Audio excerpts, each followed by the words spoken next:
오늘 하나님께서 우리에게 주시는 말씀은 구약성경 창세기 45장 3절에서 11절 말씀입니다.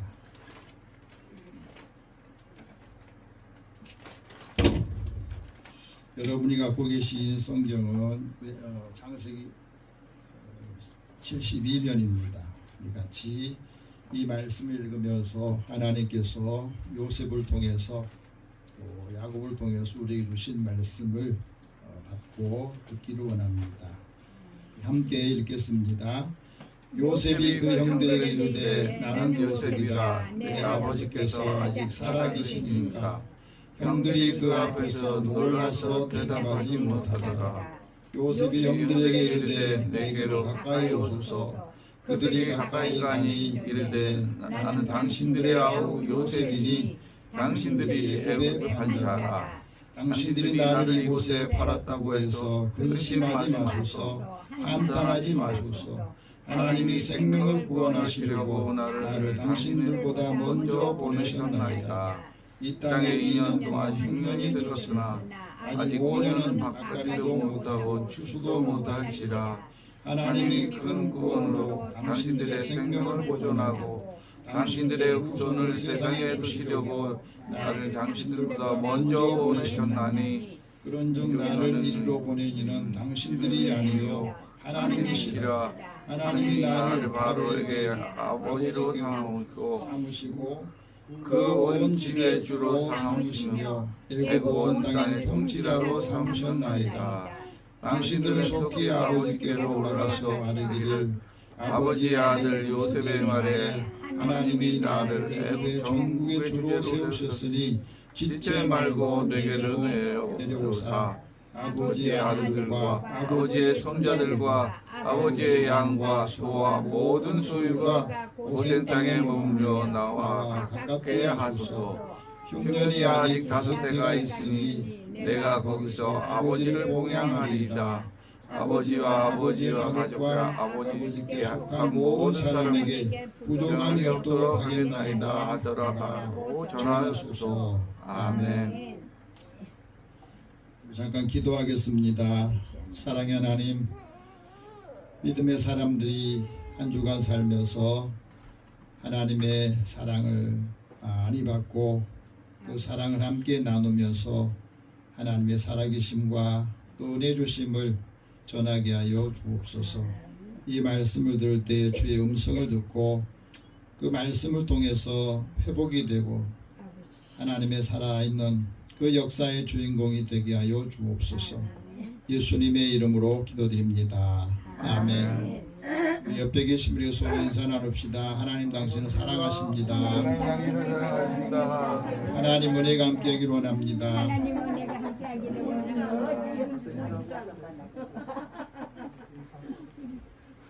요즘에 전 세계 곳곳이 가뭄으로 또 기근으로 폭염으로 몸살을 앓고 있습니다. 우리나라도 그러지만 유럽 같은 데 보니까 매일 45도를 오르내리면서 곳곳에 물이 없어서 아주 난리더라고요. 전력난의 위기도 오고 그러면서 유럽이 그동안에 선진국으로 잘 사는 것 같았는데 요즘에 인생 흉년기를 보내고 있다. 그래서 고민한다고 그래요. 오늘 우리나라도 마찬가지입니다. 폭염으로 가뭄으로 비상이 걸린 상태에서 남부 지역에는 농업용수가 고갈이 되어서 고민하고 또 식수까지도 없어서 어려움을 겪는다 그럽니다. 그리고 또 오늘 또 내일 비가 내려서 우리나라는 그게 단비가 됐으면 좋겠다 하는 마음을 갖고 있는 것 같습니다. 무더위가 계속이 되면 이 과일들도 생육이 부진해 또 잘 익은 것 같은데 과일이 터지면서 생산해내지만은 상품 가치가 떨어지면서 고민이 됩니다. 이 감자는 구황작물인데 흉년에도 잘 자란다고 그래요. 그런데 기후 위기를 넘지 못해서 결국에는 올해 감자 농사가 10%가 감소된다 하고 걱정들을 합니다. 그런데 한편으로는 경북 예천에 그 사과 농장을 하신 분이 그런 이야기를 해요. 사과가 주렁주렁 많이 열렸는데 이 풍작을 기대하면서도 걱정이 된대요. 풍년이 더 걱정이 된답니다. 너무 많은 사과가 이렇게 소출이 되면 가격이 떨어지니까 풍년이 더 걱정이 고민을 하는 분도 있더라고요. 과일의 수확기가 되면 날씨가 이 모든 것을 결정하게 되는데 폭우로 폭염으로 또 우박으로 이상기후가 이 소출할 때까지는 잘 이게 참아줘야 되는데 꼭 출하하기 한 일주일 전에 태풍이 온다든지 또 여러 가지 어려움 때문에 다 농사를 망치는 것들을 경험을 했거든요. 그래서 이 입추라고 하는 이 계절의 시기를 보면 굉장히 중요하다고 그래요. 조선시대에는요, 이 입추 날씨를 보고 한 해 농사의 흉년과 풍년을 예측했다고 합니다. 입추를 전후해서 김장, 무하고 배추를 심기 시작하는데 이 날씨들이 어떻게 되느냐에 따라서 사람들의 희비가 갈리기 때문에 그렇습니다.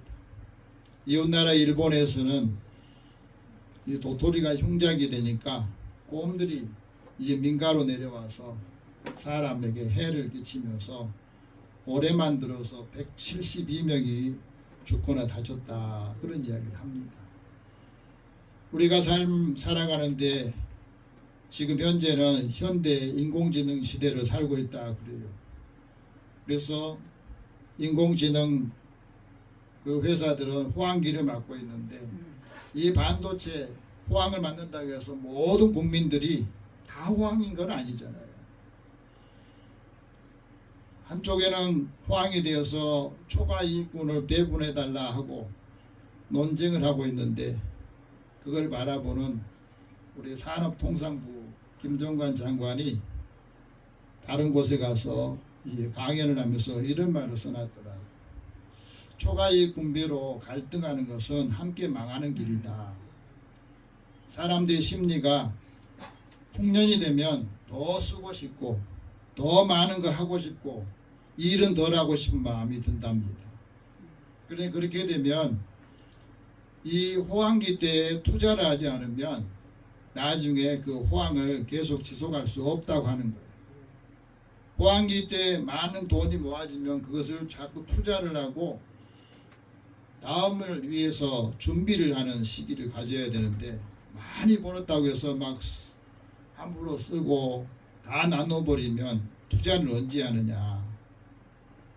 이웃나라인 중국하고 미국이 이 호황기 때 돈을 번 것 가지고 재투자를 하면서 그 매출에 웃도는 규모의 돈을 투자를 하고 있는데 우리가 조금 많은 걸 좀 얻었다고 그래가지고 그걸 왜 안 나누냐 이렇게 서로 다투는 모습을 보면서 안타까우면서 그런 이야기를 합니다. 우리가 살면서 인생의 흉년기가 들면 그 흉년에 대비하지 못한 나라, 흉년에 대비하지 못한 사람들은 호황이 계속되더라도 나중에 흉년 때에는 사람 앞에 그 나라 앞에 무릎을 꿇고 땅을 내놓아야 되는 그것이 바로 현실이다. 호황이 계속되는 비즈니스는 없다는 것이 역사의 진실이라고 말하면서 기업들이 더 좋은 일자리를 만들고 또 새로운 것들을 만들어야 노동자들도 많이 채용을 받고 함께 더불어 살아가야 된다. 그래서 기업은 혁신의 유연성을 가져야 되고 노동자들은 안정성을 기반으로 사회적 합의를 이루면서 서로 잘 의논해 가지고 나아가야 된다. 그런 이야기도 했습니다. 제가 왜 서두에 이런 말을 하겠습니까? 오늘도 우리 살아가면서 우리 삶에는 인생의 풍년기가 있고 흉년기가 있고 호황기가 있고 불황기가 언제든지 올 수 있고 그렇게 삶을 살고 있는 겁니다. 요셉과 그의 아버지 야곱을 통해서 하나님께서 오늘 우리에게 주시는 말씀이에요. 인생은 누구나 살면서 호황기를 맞이하고 또 흉년기를 맞이할 수 있다. 호황기를 맞이할 때는 모든 게 성장 바람을 타거든요. 그 성장 바람을 탈 때에 사람들은 밑바닥을 준비하는 지혜를 잊어버리면 안 된다는 거예요. 흉년이 올 수 있다. 어렵게 살 때가 올 수 있다고 하는 것을 생각하면서 지혜롭게 판단하고 투자를 해야 된다는 겁니다. 불황이라고 하는 것은 마치 동면, 겨울잠을 자는 것과 같다는 거예요. 흉년이 되면은 그 흉년에 누가 그 결정을 하냐면 소비자가 소비의 방향을 결정한대요. 돈이 없으면 돈을 안 쓰잖아요. 그렇기 때문에 불황기에는 사람들이 안전이라고 하는 방패를 가지고 기회가 왔을 때 그 기회에 투자를 할 수 있어야 되는데 그 기회를 놓치면 잘 사는 사람도 또 풍족했던 사람들도 이 불황기를 맞을 수 있다고 하는 겁니다. 그래서 인생의 흉년기에 기쁜 소식, 좋은 소식을 듣는 것이 복이다 이렇게 말할 수 있습니다. 요셉의 인생도 그렇고 야곱의 인생도 그런 삶을 보여주고 있습니다. 요셉도 풍년의 삶을 살 때가 있었고 흉년기를 맞이할 때가 있었다는 것을 우리에게 말해줍니다. 요셉은 야곱의 11번째 아들이에요. 야곱이랑 아버지가 제일 사랑했던 아내의 첫 번째 아들이었습니다. 그런데 이 어머니가 베냐민을 낳다가 자기 동생을 낳다가 난산을 겪으면서 세상을 떠납니다. 그리고 베들레헴이라고 하는 곳에 장례를 치루해요. 이 베들레헴이라고 하는 곳은 예수님이 태어나셨던 탄생했던 장소이기도 하는데 이 베들레헴에서 예수님이 태어나고 난 다음에 헤롯 왕이 자신의 지위를 위협한다 해가지고 예수님이 태어나신 그것을 알고 난 다음에 예수님을 죽이기 위해서 그 2살 이하의 아이들을 다 죽이라고. 그러지 그때의 그 부모들의 입장은 얼마나 고통스럽고 힘들었는가. 그래서 예레미야 선지자가 예언했던 말씀이 그대로 이루어집니다. 라마라고 하는 곳은 베들레헴의 옛 지명을 말해요. 라마에서 슬퍼하고 통곡하는 소리가 들리니 라헬이 이 요셉의 어머니거든요. 라헬이 자식을 낳다가 세상을 떠나는데 그 자식 때문에 애곡하는 것이다. 그런 표현을 쓰고 있습니다. 라헬이 죽음 후에 야곱이 요셉을 특별하게 사랑을 해서 12명의 아들 중에서 요셉에게는 아주 귀한 옷을, 채색 옷을 입혀주었거든요. 여러분, 자식이 많다고 해서 자식을 다 똑같이 사랑하려고 하지만 자식을 특별히 사랑하는 부모의 마음이 있잖아요. 어떤 애는 사랑이 더 많이 가고 어떤 애는 스스로 알아서 하기 때문에 좀 더 소홀히 하기도 하고. 그런데 야곱의 입장에서 보면 아내를 잃는 슬픔도 있지만은 어머니가 없는 이 아들 때문에 요셉을 특별하게 사랑을 했어요. 이 사랑을 했는데 다른 10명의 아들들이, 형제들이 요셉을 시기하고 미워하고 질투를 하는 거예요. 그래서 요셉을 되도록이면 아버지 사랑을 좀 덜 받게 하려고 저 아이가 없었으면 좋겠다. 우리도 좀 사랑을 받게. 형제들 가운데도 그런 부분 있잖아요. 특별히 사랑을 하고 또 편애를 하면은 다른 형제들이 좋아하지 않고. 요 야곱의 가정에도 이런 문제가 생겼던 겁니다. 그래서 어느 날 아버지가 네 형이 이제 나가서 양을 치고 있는데 그 양을 치고 있는 형들에게 먹을 것과 필요한 것을 갖다 줘라 하고 심부름을 시켰는데 아버지 심부름을 간 이 요셉을 형들이 보면서 멀리서 보니까 요셉이거든. 그래서 가서 형들이 모의를 합니다. 야, 이참에 요셉을 그냥 없애버리자. 그 아들만 사랑을 독차지하고 있으니 요셉을 죽여서 그 악한 짐승이 요셉을 잡아먹었다고 그렇게 하자. 그러면 그가 꾸었던 그 꿈을, 우리에게 말했던 그 꿈이 이루어진가 한번 보자. 그렇게 서로 모의를 하면서 요셉이 오니까 요셉을 죽이려고 하니까 유다라고 하는 이 넷째 형이 자기 형제들에게 이렇게 말합니다. 야, 우리가 우리 동생을 죽이고 그 피를 덮어둔들 무엇이 유익하겠느냐. 죽이지는 말자. 살려두자. 그러고 있는데 미디안 상인들이 지나가는 것을 보아요. 그래서 이 미디안 상인들에게 팔아버린 거예요. 은 20에 팔아버려요. 그리고 요셉이 옷을 입고 있던 이 채색 옷을 짐승의 피를 묻혀가지고 아버지한테 가가지고 아버지를 속여요. 아버지, 요셉이 사나운 짐승에게 이렇게 찢겨가지고 죽었습니다. 요셉이 이 옷이 여기 있습니다. 그렇게 아버지를 속이면서 아버지의 고통을 더 크게 했던 겁니다. 그 후로 요셉은 미디안 상인, 이스마엘 후손의 미디안 상인에게 팔려가지고 애굽의 노예로 팔리게 되는데, 그 상황에서 하나님께서는 이 요셉을 누구에게로 인계해주는 역할을 하냐면, 당시에 바로왕의, 애굽의 바로왕의 친위대장이었던 보디발에게 팔리게 돼요. 그래서 보디발의 집에서 노예로, 사랑받았던 아버지 아들에서 노예로 팔리게 되면서 그곳에서 집안일을 하는 노예가 된 거예요. 이게 얼마나 마음의 충격을 받았겠어요. 그런데 요셉은 그곳에서도 성실하게 일을 합니다. 그리고 하나님께서 요셉과 함께 하셔서 그 집안이 요셉이 들어간 후에 잘 되게 하면서 모든 일들이 잘 풀리게 하는 거예요. 그래서 보디발의 신임을 받게 되고, 그 보디발의 집에서 가정의 집사로서, 총무로서 역할을 해요. 여기서 중요한 것을 우리가 가르쳐줘요. 하나님이 함께 하신 그 사람에게 하나님께서 형통하게 하시는 이 복을 받게 되는 겁니다. 오늘 우리에게도 하나님이 함께하는 형통한 복을 받기를 축복합니다. 아멘. 야곱과 그의 아들, 그 10명의 아들들이 요셉이 어디로 팔렸는지, 어디서 어떻게 사는지 그것을 몰라요.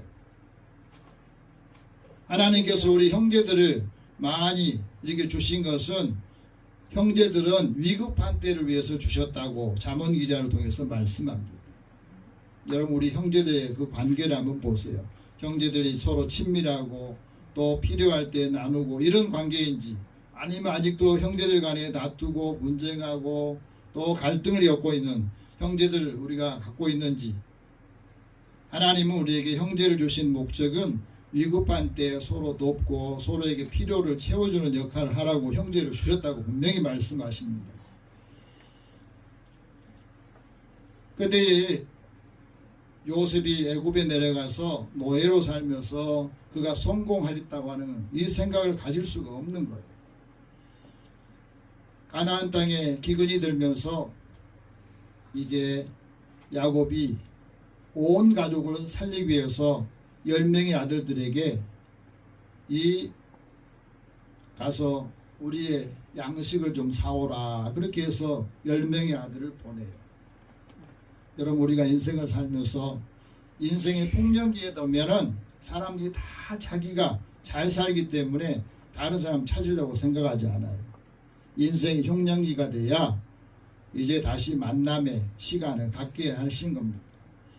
그렇게 해서 이제 10명의 요셉의 형들이 애굽에 가게 된 겁니다.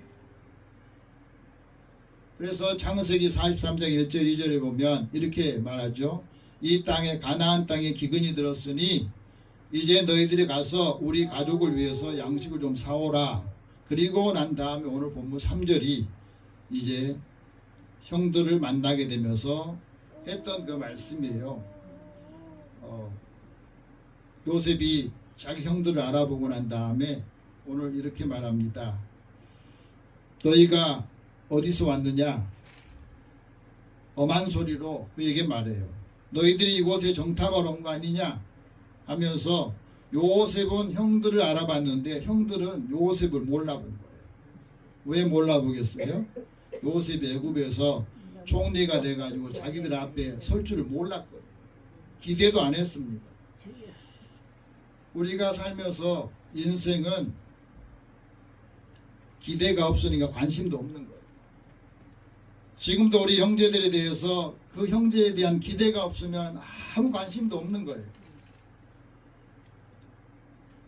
그래서 공부를 사러 갔던 사람들이 요셉 앞에 머리를 조아리면서 거기에 요셉에게 주여 당신들은 우리는 이곳에 공부를 사러 왔지 정탐꾼이 아닙니다 하면서 머리를 조아리면서 그곳에 계속해서 굽신거리며 자기를 호소하는 것들을 보게 됩니다.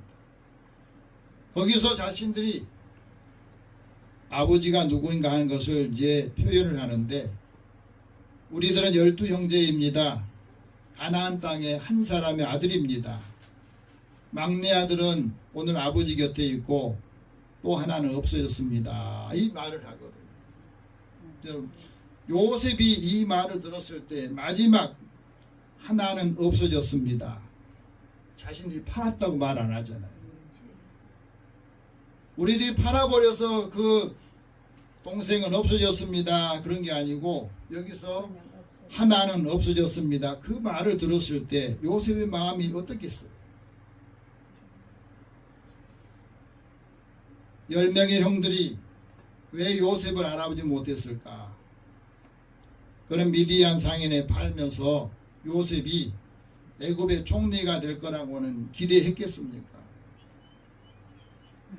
예측하지도 못했을 겁니다. 그리고 요셉의 꿈이 이루어지기를 바라지 않는 사람들 중에 10명의 형제들이 아마 그 안에 있었을 거예요.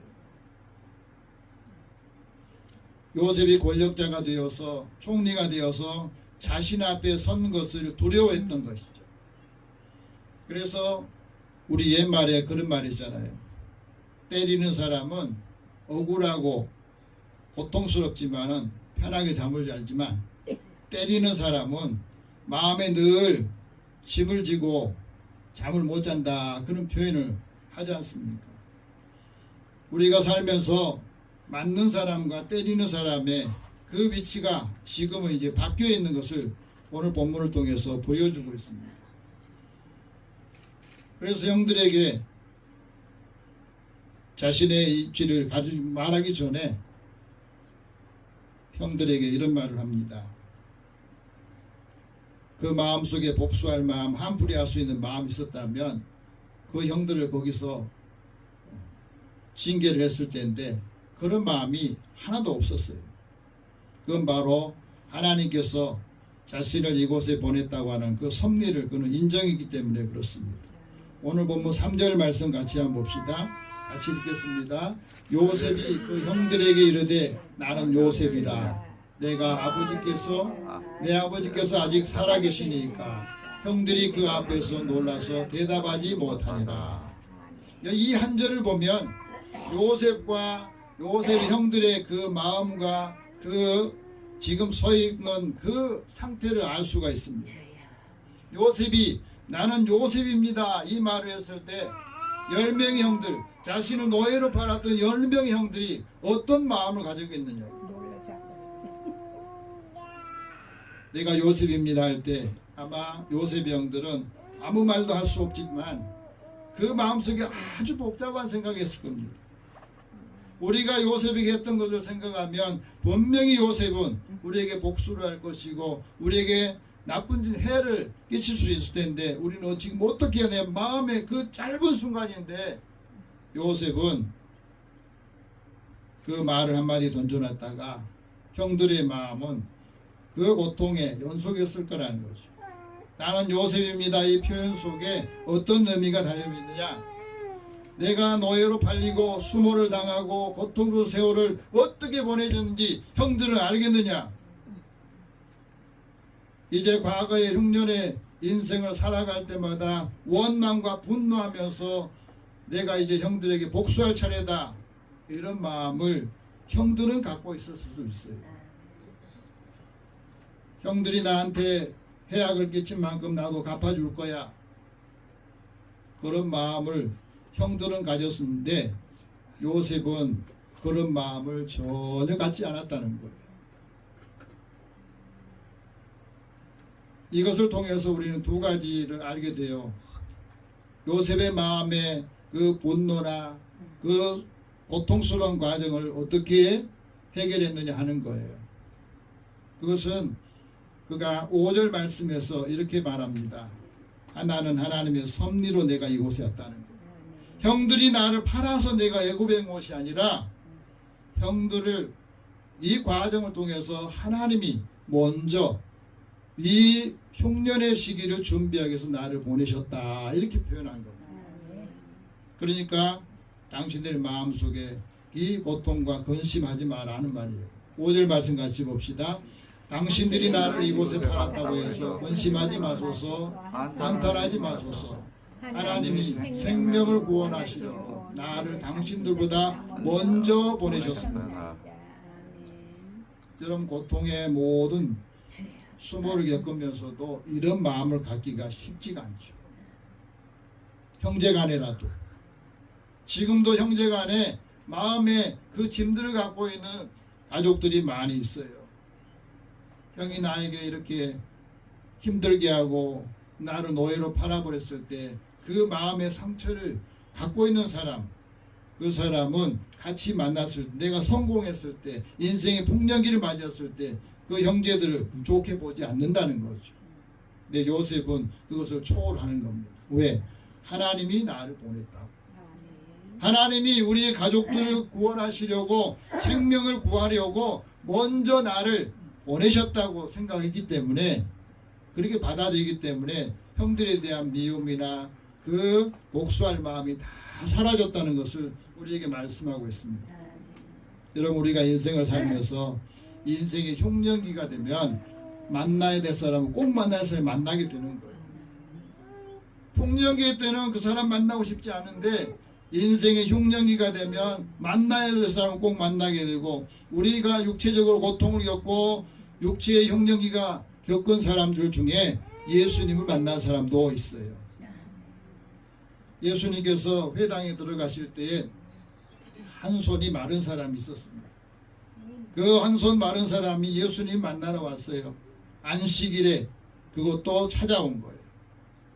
예수님께서 그 사람을 보면서 그 사람을 고쳐주는 마음이 있는데, 안식일에 이 병을 고쳐주는 걸 유대인들은 못하겠거든요. 그랬을 때에 그 마음의 완악함을 아시고 그들에게 안식일에 사람을 살리는 거, 선을 행하는 거, 생명을 구하는 거, 이것이 좋겠느냐, 죽이는 것이 옳겠느냐, 그 사람들에게 물어봐요. 그러면서 예수님께서 그 손 마른 사람에게 내 손을 내밀어라, 내밀자 그 사람의 손이 회복이 됐다, 이 말씀을 하거든. 우리가 살면서 내가 가장 힘들고 어려울 때 우리는 마음을 열고 하나님을 찾고 예수님을 만날 수 있는 은혜가 축복이라는 것을 우리에게 가르쳐 줍니다. 요셉도 형들이 흉년기를 맞이했을 때 요셉을 만나게 되면서 하나님께서 그 가정과 그 가문을 구하는 모습을 우리에게 보여주고 있습니다. 형들이 요셉의 정체를 알고 나서 어떤 마음을 가졌겠습니까? 이전에 행했던 그 죄악들이 떠오르고 그 마음이 복잡하고 두려워하지 않겠어요? 요셉은 상처나 또 아픔을 생각하면서 그 마음이 잠시 속상했지만은 요셉이 형들을 만나면서 7번 울어요. 언제 우느냐면, 첫 번째는 형들이 자신의 죄를 깨닫고 자복했을 때 요셉은 울게 돼요. 두 번째는 사랑하는 동생을 만나고 난 다음 베냐민을 만나고 난 후에 울어요. 왜 그 울음이 있었겠느냐. 내가 너를 지켜줘야 되는데, 형으로서 동생을 지켜야 되는데 내가 너를 지켜주지 못했다고 하는 그 아쉬운 마음을 갖고 이제라도 내가 해야겠다 하는 그런 마음을 갖기 때문에 요셉이 거기서 울음을 터뜨리고, 세 번째는 형들이 은잔시험을 통과했을 때 울게 되고, 그 다음에 내가 요셉입니다 하고 자신을 드러냈을 때 두 번 웁니다. 아버지를 보고 나서 울게 되고 아버지 죽음 앞에서 울면서, 마지막 일곱 번째는 장례 치르고 난 다음에 형들이 두려워할 때 또 요셉이 한번 형들에게 같이 울면서 그 마음을 토로한 것을 우리 말씀 통해서 보여주고 있습니다. 오늘도 우리가 살아가면서 형들에게 이 흉년의 기쁜 소식을 전했는데 그 말씀이 6절이에요. 6절 같이 한번 봅시다. 이 땅에 2년 동안 흉년이 들었으나 아직 5년은 밭갈이도 못하고 추수도 못합니다. 농사라고 하는 것은 부지런한다고 해서 농사가 잘 되는 게 아닙니다. 요즘에는 농사는요, 정보가 더 중요하대요. 언제 씨앗을 심고 언제 모종을 하고 언제 심을 건지 그게 중요하고, 언제 출하할 것인가 그것을 잘 이 정보를 알아야 된다는 거죠. 시장에 얼마나 나올 것인가 정보를 읽어야만이 돈을 벌 수 있다고 하는 거예요. 왜냐하면 농산물 가격은 날씨가 결정하고 시장이 결정하고 농산물을 사는 소비자가 결정하기 때문에 그렇다는 거예요. 내가 많은 것을 잘 농사 지었는데 제때 출하를 못하면 소용이 없는 것처럼 우리 삶에도 그런 겁니다. 흉년에 하나님을 신뢰하는 사람의 복을 받고 우리가 살아가는 그 삶에 내가 이 흉년에 어려운 시기에 무엇을 들어야 되는가 하는 것이 중요하다는 것을 말씀해 주고 있습니다. 하나님께서는 인생의 흉년을 맞는 이 야곱의 자녀들, 그 사람들에게 큰 구원의 말씀을 주십니다. 7절 8절 같이 봅시다. 하나님이 큰 구원으로 당신들의 생명을 보존하고 당신들의 후손을 세상에 두시려고 나를 당신들보다 먼저 보내셨나니, 그런즉 나를 이리로 보낸 이는 당신들이 아니요 하나님이시라. 하나님이 나를 바로에게 아버지로 삼으시고 온 집의 주로 삼으시며 애굽 온 땅의 통치자로 삼으셨나이다. 요셉이 성공하게 된 것은 하나님이 주신 은혜였고, 하나님이 우리의 가족을 구원하기 위해서 나를 먼저 보내셨다, 그걸 말합니다. 여러분, 우리 마음속에 마음에 분노가 있고 또 복수할 마음이 있으면 절대 성공할 수가 없어요. 큰 사람이 되지 못해요. 우리가 살면서 아무리 좋은 조건 가지고 머리가 뛰어나도요, 그 마음속에 원망이나 비판한 마음 계속 갖고 있으면 그 역할을 못합니다. 이런 공산주의 이론을 만들었던 사람 중에 마르크스라는 사람이 있어요. 이 마르크스는 10대 때는요 신앙생활을 아주 잘했대요. 교회에서 요한복음 15장을 읽으면서 내가 그리스도 안에 거한다 하는 말씀을 읽으면서요, 포도나무 비유 그걸 보면서 좀 수필도 쓰고 잘 읽습니다. 고등학교 가면서 이 마르크스가 이게 세상적인 것을 보니까 비판과 원망이 많았어요. 성경을 보면서 비판적인 시각, 원망하는 시각, 그걸 보니까 나중에는 성경 가지고 공산주의를 이론을 만든 거예요. 공산주의 이론을 만든 사람은 성경을 읽었던 사람 중에서 이게 하나님 은혜를 잘못 오해한 사람들이 만든 거예요. 그래서 공산주의 이론은요 기독교의 이 말씀하고 굉장히 많이 같아요. 또 하나는 스탈린이라는 사람, 이 사람도 이 소련의 서기장, 초대 서기장을 지냈던 사람인데, 이 사람도 놀라지 마세요. 당시에 스탈린은 러시아 정교회라고 하는 곳에 그 사제로 훈련을 받고 신학을 했던 사람이에요. 신학을 했던 사람인데 이 사람이 성경을 읽으면서도 그 마음속에 하나님 은혜가 사라지니까 공산주의 이론을 만들어서 수많은 사람들이 목숨을 잃게 하는 고통을 주는 이런 역할을 했던 거예요. 여러분, 하나님께서 주신 이 약속, 하나님 주신 그 은혜가 사탄이 그 마음속에 지배하면 이렇게 무서운 사람으로 변한다는 것을 보여주고 있는 거예요. 흉년의 가족들을 만나기 위해서 이제 초대장을 보냈던 요셉이 오늘 본문에 이렇게 말합니다. 10절, 9절, 10절 봅시다. 당신들은 속히 아버지께로 올라가서 아뢰기를 아버지의 아들 요셉의 말에 하나님이 나를 애굽 전국의 주로 세우셨으니 지체 말고 내게로 내려오사 아버지의 아들들과 아버지의 손자들과 아버지의 양과 소와 모든 소유가 고센 땅에 머물며 나와 가깝게 하소서. 먹고 살기 막막했는데 요셉이 그의 아버지와 그의 온 가족들을 애굽으로 초청하면서 이 흉년의 길을 이렇게 하겠다 하는 말을 들었을 때 얼마나 기쁨이 있겠습니까? 우리 인생이라는 게 그렇습니다. 내가 가장 힘들 때 그 좋은 소식을, 기쁜 소식을 듣는 것이 축복이라는 걸 우리에게 말씀해 주고요. 그러면서 요셉이 가족들을 봉양하겠다 이런 말을 했을 때 온 가족들에게는 이게 복음이었던 거예요. 좋은 소식이에요. 기쁜 소식이었다는 겁니다. 11절 같이 봅시다. 흉년이 아직 5해가 있으니 내가 거기서 아버지를 봉양하리이다. 아버지와 아버지의 가족과 아버지께 속한 모든 사람에게 부족함이 없도록 하겠나이다. 요셉이 성공해서 자신만을 살려간 게 아니라 그 흉년에 있는 아버지와 가족들의 모든 것을 잘 봉양하겠다 그런 말을 합니다. 여러분, 흉년의 기간에 아버지를 잘 봉양하고 아버지와 그 형제들을 잘 봉양했을 때 요셉이 어떤 복을 받느냐, 아버지가 세상을 떠나면서 그를 축복하는 내용이 창세기 49장에 나오는데 그 말씀이 이렇습니다. 요셉의 알은 돌이어 굳세고 그의 팔은 힘이 있다. 이는 야곱의 전능자 이스라엘의 반석의 목자의 손을 힘있기 때문이다. 그리고 하나님께서 야곱의 아버지 하나님께서 너를 도우실 것이고 전능자로 말미암아 하나님이 너에게 복을 주실 것이다. 여러분, 우리의 자녀들이 복을 받으려면 부모에게 복을 받아요. 축복을 받아야 되고 늘 기도로 그 복을 받아야 되는 겁니다. 하나님이 너를 도우실 것이다. 하나님 너를 인도하실 것이다.